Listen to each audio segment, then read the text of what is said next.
everyone, this is Joe Riggio with Socially Joe. As always, I am glad to have you as my listeners here to learn about all the nonprofits, all about the local business owners that are here to give information. Welcome to episode 45. In this episode, I'm welcomed by Sandra from Farmhouse Animal Nature Sanctuary. So, Sandra, tell us a little bit about yourself. Well, yes, my name is Sandra, and I, as well as my husband, are on the board for Farmhouse Animal Nature Sanctuary, and so we also do a lot of the volunteer stuff out there. I do a lot with the fundraisers, and my husband does more of the physical stuff. But there's everyone that's on the board also volunteers and helps take care of the animals or the farmhouse in some way. That's awesome. I love it. So tell us, what is that Farmhouse Animal Nature and Sanctuary does?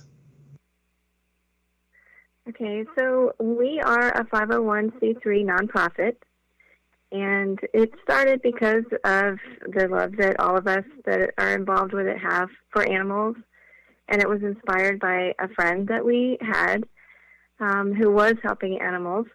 Dave and Lisa Burns are the founders of a farmhouse, and they're lifelong pet owners and animal volunteers. So they had volunteered for about 10 years at a sanctuary that was in Parrish.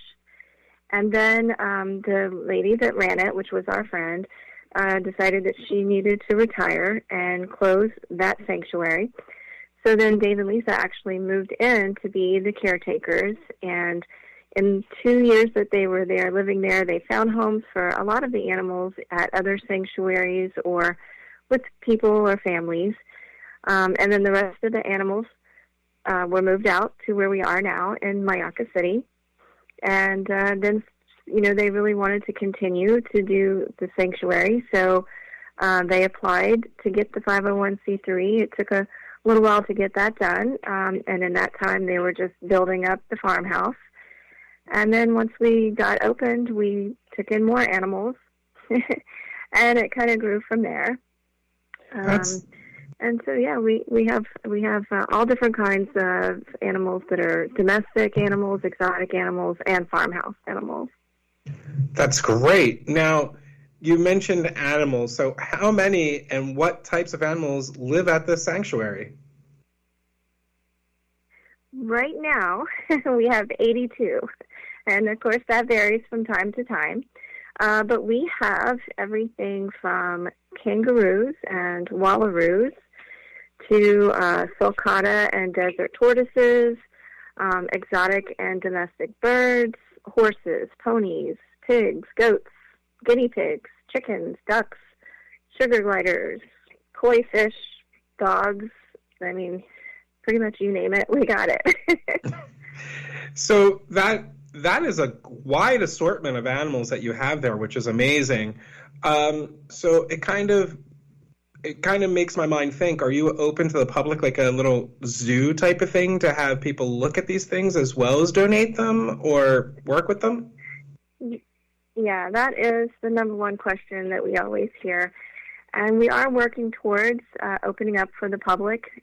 It will be for private tours and field trips by appointment only. The tour takes about 3 hours for groups of 6 or less. And we'll take them out, and they can see the animals. They can give goats and kangaroos and horses their treats and be able to pet them and touch them and learn about them. But because of COVID, that's kind of slowed us down for our plans, of course. But we're still working on several projects, getting funds so that we can complete those before everyone comes out and make it really safe and enjoyable for all the participants. Nice. Now, you brought up a very interesting point, COVID-19. So how did this impact you? Now, obviously, we are no longer in 2020, and we are in 2021, and hopefully we're never looking back. But how did that impact you? Well, we had a lot of fundraisers planned that were, in-person fundraisers, some that we were going to do even with bringing out some animals so people would be able to kind of see what we have and what we do. But because of everything that was going on, we just really pretty much canceled everything that we had during 2020. So we started doing a few things online at the end of the year. So like in October, we did this, what we called the Farmhouse Marketplace, and we had 8 vendors that were doing this marketplace. We had everything from Tupperware to books, and they would sell through our online Facebook page and then give us a percentage of what they sold. So that went well. And then in November, we had an online auction. Local businesses donated stuff for us, and some of our supporters also donated things. And then all of the proceeds from that auction went 100% to the animals. And we are working on putting together something similar to that, but it would be people that are crafters or, make something by hand and have a marketplace featuring these local crafters, and then have them give us a percentage, to donate. And of course, all donations are always welcome. Yes, they are. So I am not going to argue with that in any way. So let me ask you this. Do you have, I know you said it earlier, but you have volunteers that work there, but how many volunteers do you actually have active on, working at the farmhouse? Yes, we are 100% run by volunteers, and they're a very important part of what we do. And as I said, everyone who's on the board, we're also volunteers in some way helping. Daily chores like raking the pastures or mucking the stalls or cleaning the barns. Sometimes we have people that come in and help with a one-time project like fence repairs or habitat renovation. We need volunteers for our events when we have our fundraisers to help with that and behind-the-scenes kind of jobs.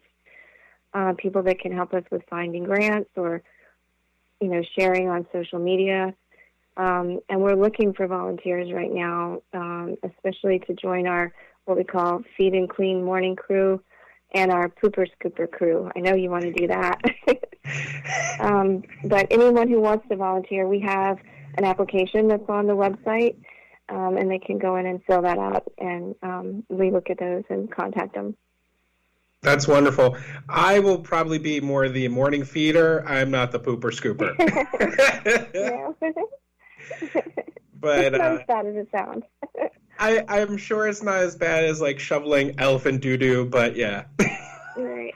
Yeah, we don't have anything big like that. Oh, that's good. So obviously, I know monetary donations are always welcomed, but what type of non-monetary donations do you accept in any kind? Well, we always need things like hay or supplies for the animals. If you go onto our site, we actually do have a wish list, so you can look to see things like cleaning supplies or bedding, or things like that, food for dogs or goats or, any of the animals that we have. So, yeah, and we do also have an Amazon wish list. If you did want to buy something from Amazon and have it sent directly to us, we have accounts set up at the hay barn that's in Mayaka and also at the Mayaka feed and supply store. So, if you're going in there and getting a bag of feed for your animal, maybe, get an extra one and have that there for us. That's always helpful. I love it. And actually, I was looking at some of your stuff that you had on the donate page, and you can do shop, and it was like Tupperware, and that's kind of interesting to look at that stuff and see. And I know you guys have a 2021 calendar. So, do any of the yes. Do any of your favorite animals appear on there? Yes, absolutely. Every month we have animals on there, whether it be our horses, Danny and Valentine, or we have some goats on there. We have one that has a tortoise on it. And then at the end, we just have a page that has some of the littles, like the sugar gliders and the bird and a rabbit. So it's really a very pretty The pictures, came out really well. So it's well made, it's pretty, and the animals all just look so cute on there. Everyone loves animals on calendars, no matter what they say. Come on, people. So I know. And then on the December one, we have the dog, with the Christmas ornaments and everything, and that's really cute too. do any of them have any like elf or Santa hats on? No, we had some pictures like that, but we decided to go with some others that were just a little bit more crisper looking pictures, but we do have some really cute ones. So I don't know, we might do something else with those. Those could be used for your Christmas cards. Maybe, yeah. There you go. That's a good idea. You're welcome. Thank you, yes. So I know you had mentioned at the beginning, because of COVID shutting down certain aspects, and I know you said that you were planning in the future of certain things, saying you're going to have guided tours for a certain amount of people in. What are your other goals and plans for the future of this farmhouse? Because obviously, you say you fluctuate at 82 to plus minus animals there, but are you looking to grow or expand the premise around you? We would love to be able to get some more land around us. We always have that in the back of our minds, to get bigger areas for the animals and things like that.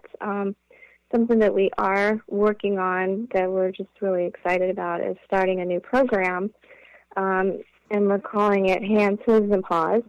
And this is going to be for some of the underserved children in the area or veterans to come out to the farmhouse, and they can pick an animal that they want to work with, and they would learn everything about the care of that animal and come out and actually take care of the animal. So, kids are learning about how to take care of an animal that makes a mess every day and getting love for the animal. And maybe this will lead to them coming in the future to a job that might, veterinarian or veterinarian assistant, or maybe they'll go and work at a sanctuary or start a sanctuary.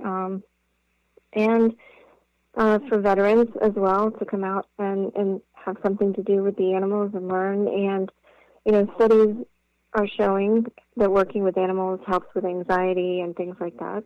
So I think that's a wonderful project that we're starting. And then for anyone maybe that isn't comfortable with animals, we're going to do some of the things with the gardening and landscaping, which also, putting your hands in the dirt and being with the earth can calm you and make you feel good, and also could learn something to lead to a job later in landscaping or something like that. So we're really excited to start that program. That's amazing. So what's the projected timeline for that, if possible? Well, just like everything else, we would have liked to have already started it. But we're hoping that maybe by the middle of the year we'll be able to have that going. We just have a couple of things that we want to get set up again at the farmhouse to make everything just flow well and be safe for everyone. I agree. That's the best thing to do for everyone at this moment. So we mentioned earlier as well, you have all those lovely animals that are on the farmhouse, and I haven't seen them personally, but I'm picturing their cute, adorable faces right in front of me right now. But yeah. How do you come to get these animals live at the sanctuary? Like, obviously, were they abandoned? Were they, just delivered to you saying, good luck? I don't know. Tell me. Yeah. They come to us for lots of different reasons. We have a duck that spent 6 months wandering around Tampa with an arrow in her neck,